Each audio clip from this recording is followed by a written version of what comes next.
मेरी झोपड़ी तेरे महलों से अच्छी है। मैं गुलामी नहीं करूंगा किसी कांग्रेस भाजपा में, चाहे मैं बसपा की झोपड़ी में दब के मर जाऊं। अब आ जाओ, नहीं अब सुनो, जहां खोदोगे वहां हम ही निकलेंगे। इधर देख लो, सुन लो, उधर दिखा देना कैमरा चला के, क्योंकि आप जैसे बहुत सारे पत्रकार हैं जिनकी आंखों में चुभता है। उनकी आंखों में चुभता है कि जब दिल्ली में कोई अंतर्राष्ट्रीय आंदोलन होता है, सम्मेलन होता है, तो इस रोड की लाइट बुझा दी जाती है कि कहीं फॉरेनर जाते हुए देख न ले कि इस जगह का नाम क्या है। डरे तो हम तब नहीं जब राजघाट के उस कोने पे ये सारे हरिजन सोए हुए थे, और जब बहन जी ने कहा था कि उस कोने पे तुम तो इस कोने पे हम तो वो वंशज हैं जो खाल उतार के जूते बना देते हैं। यकीन मानिए हम कल बदल देंगे, हम आज बदल देंगे, और इस बार भारत का इतिहास बदल देंगे।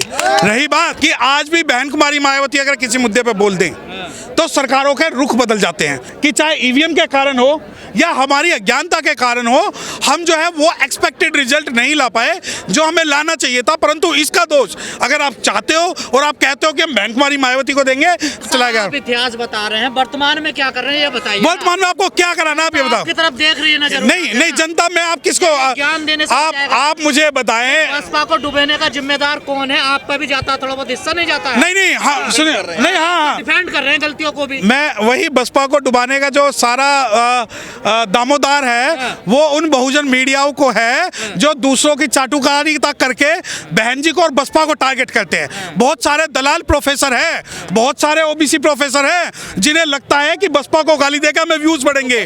नहीं अभी बिल्कुल मैं आपकी बात का जवाब दूंगा। बसपा क्यों पैदा नहीं कर रही? क्योंकि बसपा के लिए अब आप ये कहें कि बसपा की स्टूडेंट विंग नहीं है, जबकि सभी लोगों की स्टूडेंट विंग है। क्योंकि बहुजन समाज पार्टी का जो मुख्य मकसद है वो अपने लोगों को प्रोटेक्शन करके तब उनको आगे बढ़ाना है। अब आप ये कहो बहुजन समाज पार्टी तो आंदोलन नहीं कर रही। मैं आपसे एक सवाल पूछना चाहता हूं, आप सभी बहुजन मीडिया से, आपको पता है 2 अप्रैल 2018 के आंदोलन में कितने अनुसूचित जाति के युवाओं के खिलाफ एफआईआर हुई? आपके पास है डाटा इसका? और आप सोचते हैं कि जितने भी अनुसूचित जाति के लोग हैं वो सड़कों पर जाए, वो डंडे खाए, वो अपने खिलाफ एफआईआर कराए, उसके बाद ही मिशन मूवमेंट तैयार होगा। अब आपका सवाल, जो पढ़े लिखे लोग हैं वो हमारा विरोध कर रहे हैं। नहीं पढ़े लिखे लोग लाइए ना, पैदा करिए। नहीं देखिए दो बात, मैंने पढ़े लिखे लोगों को कुछ नहीं कहा। मैंने कहा कुछ 2 कौड़ी के प्रोफेसर हैं, चाटुकार प्रोफेसर हैं, जिन्हें लगता है कि पूरे भारत के अंदर बहुजन समाज पार्टी की राजनीति गलत है।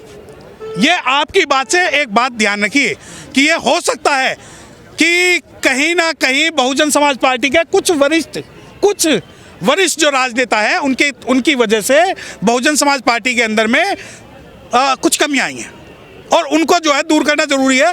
परंतु इसका मतलब ये नहीं कि पूरा का पूरा बहुजन समाज पार्टी का जो मिशन मूवमेंट और राजनीति है वो खराब है। और बहुजन समाज पार्टी की जो इंटेलेक्चुअल विंग है, जो बामसेफ विंग है, उसको एक्टिव होना पड़ेगा। हाँ, ये सही सर, उसको एक्टिव होना पड़ेगा।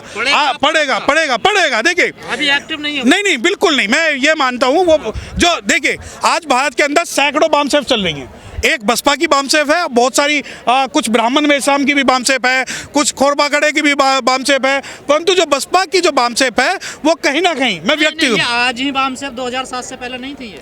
नहीं थी, लेकिन उस वक्त इनका उस टाइम नहीं उस वक्त जो है बहुजन समाज पार्टी की जो बामसेफ थी वो मजबूत थी, लोग जुड़ते थे। क्यों नहीं देखना चाहते? किसकी कमियां? अगर आपको ये लगता है कि ये जो भीड़ है इन सब में कमियां हैं, अगर आपको ये लगता है कि बहुजन समाज पार्टी का वोटर ही कमजोर है, तो आपकी जो कमियां हैं वो हर व्यक्ति को टारगेट नहीं कर सकती। आपको के चुनाव लड़ना आपको लगता है कि अच्छी राजनीतिक सूझबूझ है? देखिए प्रवक्ता, अब 2 प्रकार के प्रवक्ता। देखिए आप अगर मुझसे इस बात को पूछ रहे हैं कि प्रवक्ता कौन, देखिए हमारा तो मीडिया भी आप लोग, हमारे प्रवक्ता भी आप लोग, हमारे वोटर भी आप लोग, हमारे सपोर्टर भी आप लोग। हमारी जो जुबान है वो बहुजन मीडिया है। आप प्रवक्ता की बात कर रहे हैं, अभी मेरे मनोज भाई यहाँ से गए हैं। बहुत सारे जो एडवोकेट्स हैं दिल्ली के अंदर, बहुत सारे लोग हैं जो बहुजन समाज पार्टी की जो बात है प्रमुखता से रखते हैं। अगर आप मुझे प्रवक्ता नहीं मानते, क्योंकि मैं एनडीटीवी पे नहीं बैठता, क्योंकि मैं जी न्यूज़ पे नहीं बैठता, क्योंकि मैं आज तक पे नहीं बैठता, तो आपकी कमी है। मेरे लिए आप मुझे बताएं ना, अगर हम आज यहाँ खड़े हुए हैं, हम बहुजन समाज पार्टी के ऑफिशियल प्रवक्ता चाहे ना हो, परंतु कार्यकर्ता होने की हैसियत से बन जाओगे, एक लेटर आएगा नहीं आने दे, गिरते हैं मैदान जंग में सहसवार, वो भला क्या गिरे जो घुटनों के बल चले।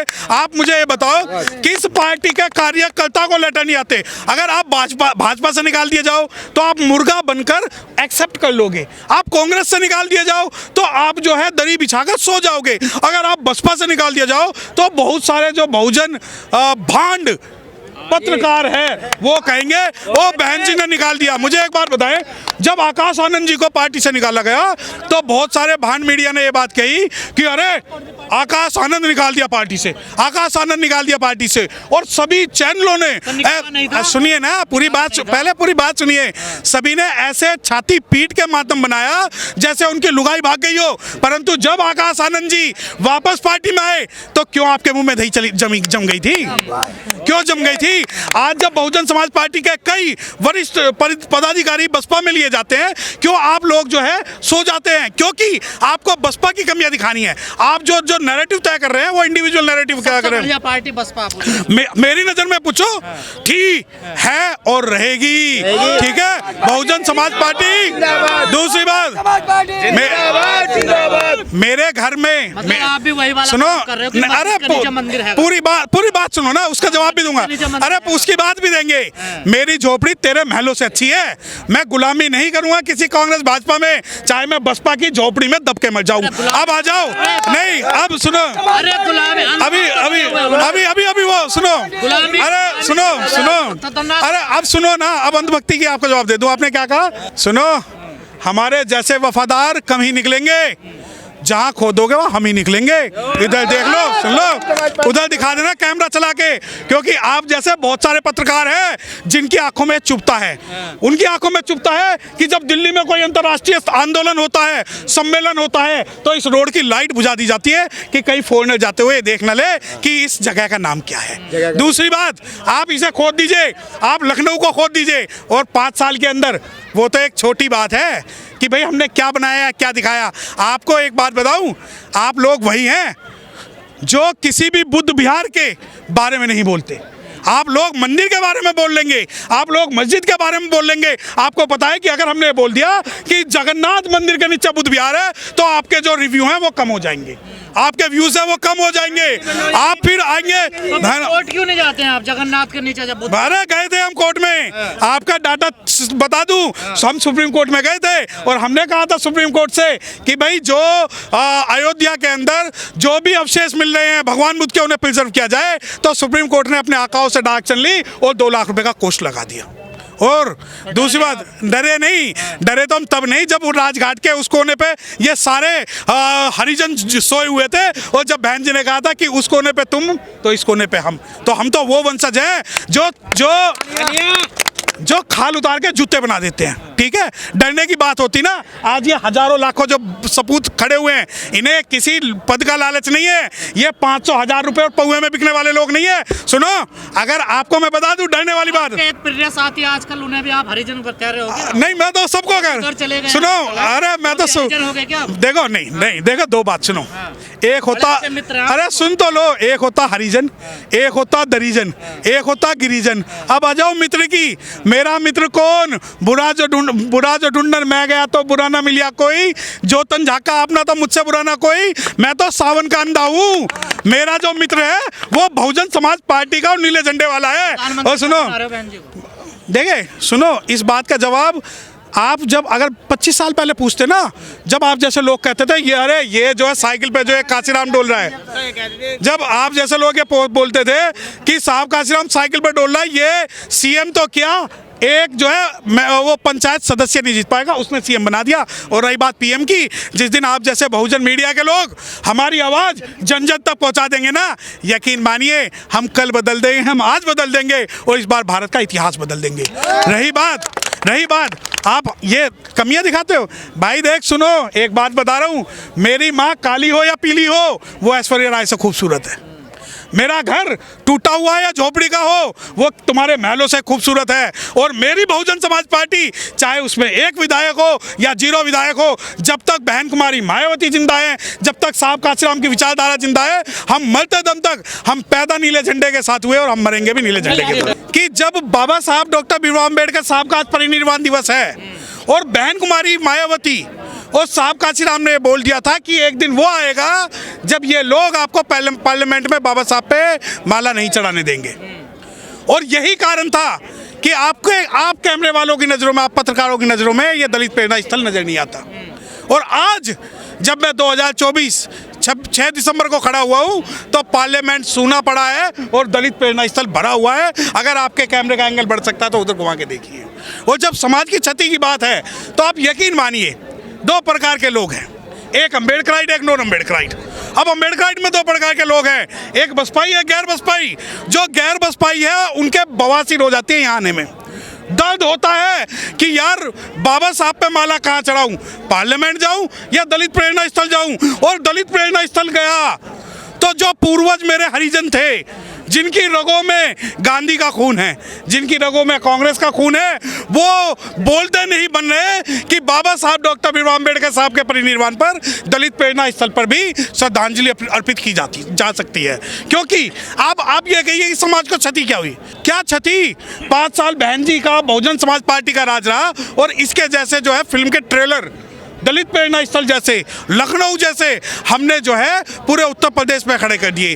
रही बात कि क्या बाबा साहब डॉक्टर भीमराव अम्बेडकर साहब का परिनिर्वाण हमारे लिए प्राथमिकता है, राजनीति प्राथमिकता है? तो आज मैं आपको बता दूं कि आज जब हम यहाँ पर हैं तो राजनीति से ज़्यादा जरूरत जो है वो सामाजिक परिवर्तन की है। चुनाव लड़ना बंद कर दिए जाएंगे फिर? चुनाव देखिए, हमारे लिए चुनाव की स्थिति में कोई भी परिवर्तन नहीं आया है।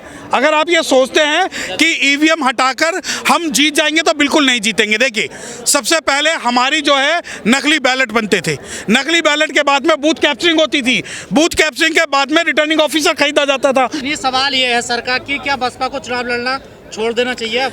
देखिए, अगर ये सवाल सरकार कर देना चाहिए। नहीं, आप मुझे एक बात बताओ, अगर राजनीति में जीतना ही क्राइटेरिया है तो सबसे पहले आप उंगली बाबा साहब पे उठाए ना, क्योंकि बाबा साहब कभी भी राजनीतिक रूप से कोई चुनाव जीतकर नहीं आए। और उस बाबा साहब के राजनीतिक कैरियर का अगर आप एग्जाम्पल देके कहें तो कि नहीं, आपकी तुलना बसपा से होनी नहीं, मैंने क्या कहा कि अगर अभी पूरा सुनिए ना, अब अगर आप ये सोचते हो कि बाबा साहब राजनीतिक रूप से सफल नहीं हुए तो साहब काशीराम जी को भी ये मिशन मूवमेंट नहीं चलाना चाहिए था। अब आ जाओ कि बसपा रूप से बाबा साहब मजबूत थे ना, आप तो सामाजिक रूप से भी मजबूत नहीं हो और राजनीतिक रूप से भी मजबूत नहीं हो, आप तो इधर हो ही नहीं। हाँ, अब मैं पहले आपको सामाजिक रूप से बता दूं, क्या सामाजिक रूप से मजबूती चाहते हैं आप? क्या बताइए। नहीं, मैं आपसे पूछता हूं कि सामाजिक रूप से मजबूती का मतलब ये है कि आज भी बहन कुमारी मायावती अगर किसी मुद्दे पे बोल दें तो सरकारों के रुख बदल जाते हैं। अब आ जाओ राजनीति की बात, आप राजनीति में हमें कह रहे हैं, हमें ये दोष दे रहे हैं कि भाई बसपा की कमियां हैं जो हम हार रहे हैं।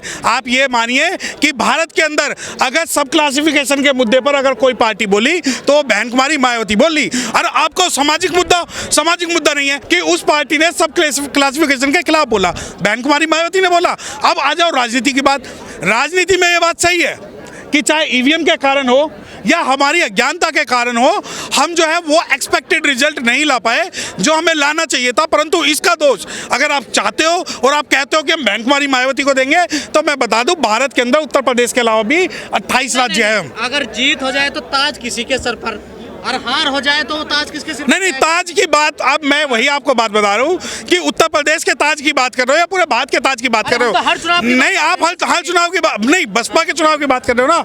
बसपा के चुनाव की बात आप इस वजह से कर रहे हो क्योंकि आपको दूसरे राज्य नहीं दिखते। आपको लगता है कि चंद्रशेखर जैसा नेता पैदा करके बसपा की जो हमें नींव खोदनी है उसमें हम सक्सेसफुल हुए हैं। आपको ऐसा लगता है कि बसपा अगर कांग्रेस और भाजपा से समर्थन कर ले तो उसका राजनीतिक समीकरण सही होगा। आपको अगर ऐसा लगता है कि बहुजन समाज पार्टी सरेंडर कर दे और वो पैचअप करके 2-3 सीटों पर सिमट जाए, तो मैं आपको बता दूं बाबू जगजीवन राम कभी भी प्रधानमंत्री पद की दावेदारी नहीं कर पाए, चौधरी प्रेम सिंह नहीं कर पाए। तो आप जब अब आप कहे कि नहीं मैं राजनीति करना सिखाऊंगा, आप राजनीति करना हमें नहीं सिखाएंगे। इस समाज के पास जितने रिसोर्सेज हैं, जिन रिसोर्सेज के हिसाब से ये समाज राजनीति कर रहा है उसके हिसाब से हम ठीक है। नहीं, आप मानते हैं 1-2 विधायक भी तो नहीं जीत रहे ना, देखिए तक नहीं जीत रहा। मुझे आप देखिए, आप पार्टी सिमटती जाए, नहीं, बिल्कुल मैं आप मुझे एक नैरेटिव की बात कर दीजिए। आज हमारे समाज के जो लोग हैं वो ये कहते हैं कि रवीश कुमार जैसा कोई चैनल पैदा नहीं हो पाया बहुजन यूट्यूबर्स में से। क्या बहुजन समाज पार्टी की जो राजनीतिक सक्रियता है वो कम हुई है या ज़्यादा हुई है? तो मैं आपको बता दूं कि बहुजन समाज पार्टी अब एक हमारे राज्यसभा सांसद है राज्यसभा सांसद है रामजी गौतम। उन रामजी गौतम के खिलाफ एक प्रोपेगेंडा चलाया जा रहा है कि वो ऐसे एक वो वैसे। इसी प्रकार का जो प्रोपेगेंडा है वही बहन कुमारी मायावती जी के खिलाफ चलाया जा रहा है। यही प्रोपेगेंडा ये है जो आकाश आनंद जी के खिलाफ